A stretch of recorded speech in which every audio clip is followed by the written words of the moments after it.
पत्र लिखा है भोजराज कंस ने 2 छपरिया नील कमल के पुष्प लिख दिए। बाबा हम यहाँ भोले बाबा की पूजा करने के लिए मुझे पुष्प चाहिए। समय से पहले यदि पुष्प नहीं आए तो तुम्हारे सारे यदुवंशियों के साथ तुम्हारे दानों बालकों को हाथी के पैरों से कुचलवा देंगे। सारे यदुवंशियों को हम जेल खाने में डलवा देंगे। पत्र लेकर के दूत के हाथ में दिया। पत्र वो दूत लेकर के धीरे धीरे चला जहां बाबा खड़िक में बैठ करके ठाकुर जी की आराधना कर रहे हैं, पूजा पाठ कर रहे हैं। वहीं पत्र लेकर के पहुंचा और हाथ जोड़ के कहा, बाबा हम मथुरा से आए हैं। मथुरा का नाम लेते ही बाबा खड़े हो गए। आज हाथ जोड़े जवाब दिया, भैया क्या बात है, क्यों आए हो? सोई इस दूत ने पत्र निकाला, बाबा नंद के हाथ में दिया। बाबा नंद ने कहा, इस पत्र में क्या है? कहा, इसे खोल के देख लीजिए। आज बाबा नंद ने जैसे पत्र खोल के देखा, दूत तो वहां से चला गया। जब पत्र खोल के देखा है तो इसमें 2 छपरिया नील कमल के पुष्प लिखे हैं। नीचे लिख दिया है, समय से पहले नहीं आए तो तुम्हारे दोनों बालकों को हम हाथी के पैरों से कुचलवा देंगे। बाबा के हाथों से पत्र छूट गया। बैठ करके फूट फूट के रोदन करने लगे। जब से मेरे कन्हैया का इस वृंदावन में आगमन हुआ है, अवतार हुआ है, उस कंस को चैन नहीं पड़ा। छठी के दिन पूतना को भेजा, तुलामृत को भेजा, घासुर को भेजा, बकासुर को भेजा, और जब कोई सुर लौट के नहीं गया तो उसने ये पत्र भेज दिया। आज बाबा फूट फूट के रो रहे हैं। तब तक अचानक मैया यशोदा का आगमन हो गया, और जैसे ही यशोदा मैया आई है, बाबा के हाथ में पत्र देखा, नेत्रों से अश्रु टपकते देखे हैं, तो मैया पास में पहुंची, जवाब दिया, बाबा क्या बात है? महाराज आप रो रहे हैं, अभी तक मैंने कभी तुम्हारे नेत्रों में आंसू नहीं देखे। बाबा नंद कहने लगे, यशोदा मैं तुम्हें क्या बताऊं, जब से मेरे कन्हैया का जन्म हुआ पर कंस को चैन नहीं पड़ा। उसने ये पत्र भेजा है जिसमें 2 छपरिया नील कमल के पुष्प हैं। वो पुष्प जौन लेने जाएगा उसे नाग डस लेगा, उसका अंत हो जाएगा। आज जैसे ही मैया ने ये बात सुनी, मैया यशोदा भी फूट फूट रोदन करने लगे।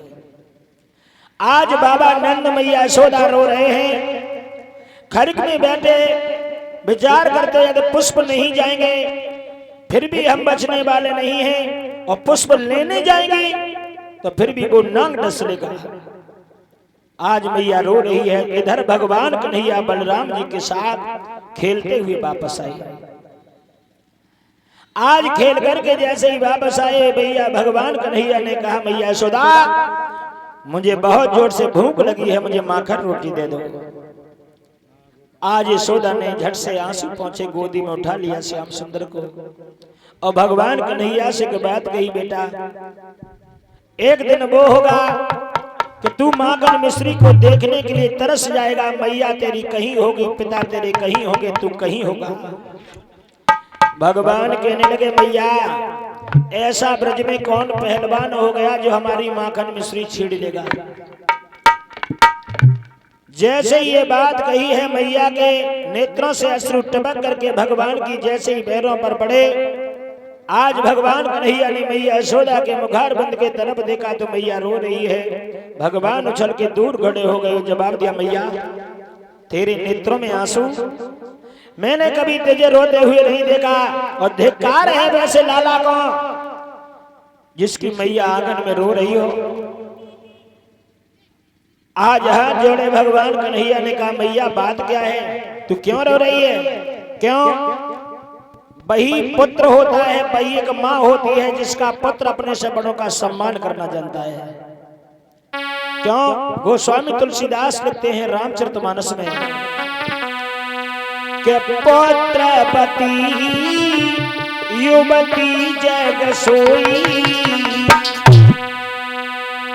और रघुपति भागती जासु सोता हो।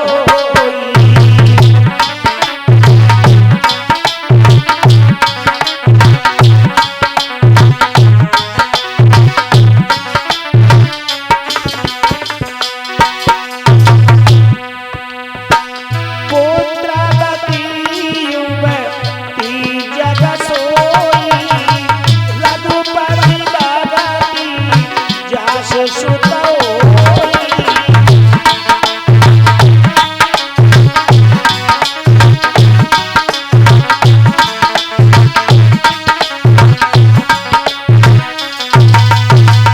आज भगवान कन्हैया समझाने लगे मैया भाई माँ धन्य होती है, वही पुत्र धन्य होता है जिसका पुत्र अपने से बड़ों की सेवा करता है। हमारा तेरे चरणों की सेवा करना ही हमारा धर्म है। अरे ऐसा कौन पहलवान है जिसने तुझे धमकाया हो? तू शायद अभी मेरी बल को नहीं जानता है। आज समझाने लगे और जवाब दिया भैया आज तुझे किसने डांटा है तुझे पता नहीं है, या तुझसे किसी ने खोटे वचन कहे हो तो उसके हम जिह्वा को गड़बा लें। अरे मेरे भैया दाऊ के बल को नहीं जानती है, तू मेरे बल को नहीं जानती है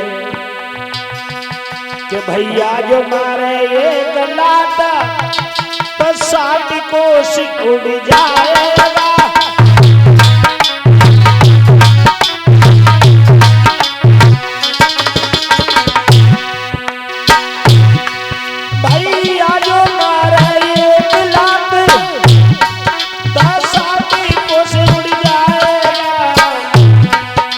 मेरे एक तमाचे में वह जन उठल पाए।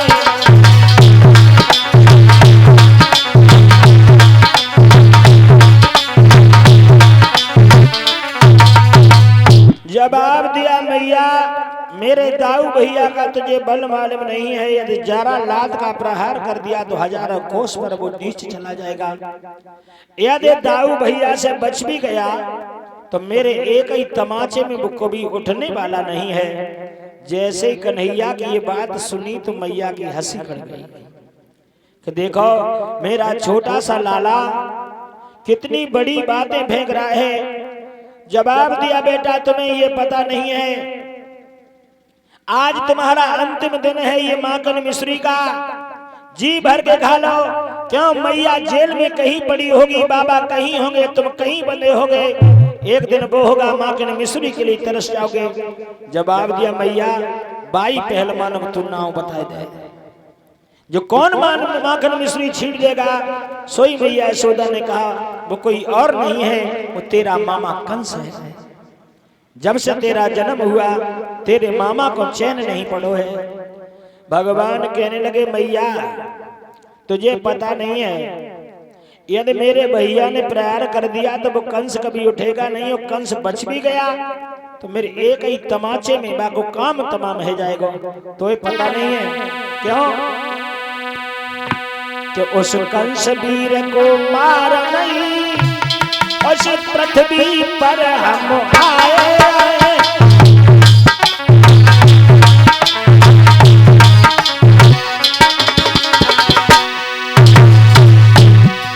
उस कंस वीर को मार नहीं, हम पृथ्वी पर अभी आए हैं।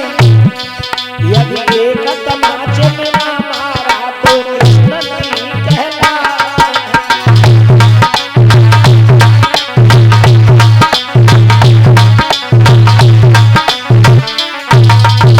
आज मेरे प्रेमी भक्त भगवान कन्हैया ने कहा मैया तू एक दिन देख लेना, उस कंस का नाम निशान मिटा देंगे और एक ही तमाचे में यदि उसे ना मार दिया तो मेरा भी नाम कृष्ण नहीं है।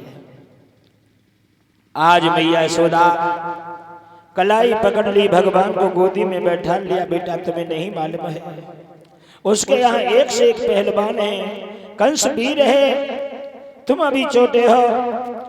आज भगवान को बैठा के माखन मिश्री खिलाने लगी। इधर तब तक ग्वाल वालों ने आवाज लगा दी है उरे कन्हैया क्या आज हम आप गऊ चुगाने के लिए नहीं चलेंगे? भगवान कन्हैया ने कहा क्यों नहीं भैया, गऊ चुगाने के लिए तो अवश्य चलेंगे। पर मैया यशोदा ने कलाई पकड़ी, जवाब दिया कन्हैया अब घर से हम तुम्हें बाहर नहीं जाने देंगे। क्यों? अब मुझे कंस का बहुत भय सता रहा है। जवाब दिया मैया तू चिंता नहीं करे, हम शाम होने के बाद तुम्हारे पास आ जाएंगे, पर मुझे गऊ चुगाने तो जरूर जाना है। ग्वाल वालों ने कहा मैया बिना कन्हैया का मेरा मन भी नहीं लगता है, तू मेरे साथ भेज दे। आज मैया ने माखन मिश्री बहन दी। ग्वालों के बीच में बलराम के साथ कन्हैया को जैसे ही आगे विदा किया है, भगवान ने खरक से गमुए निकाली, आगे गमुए कर ली, पीछे ग्वाल बाल हो गए, बीच में नन्हे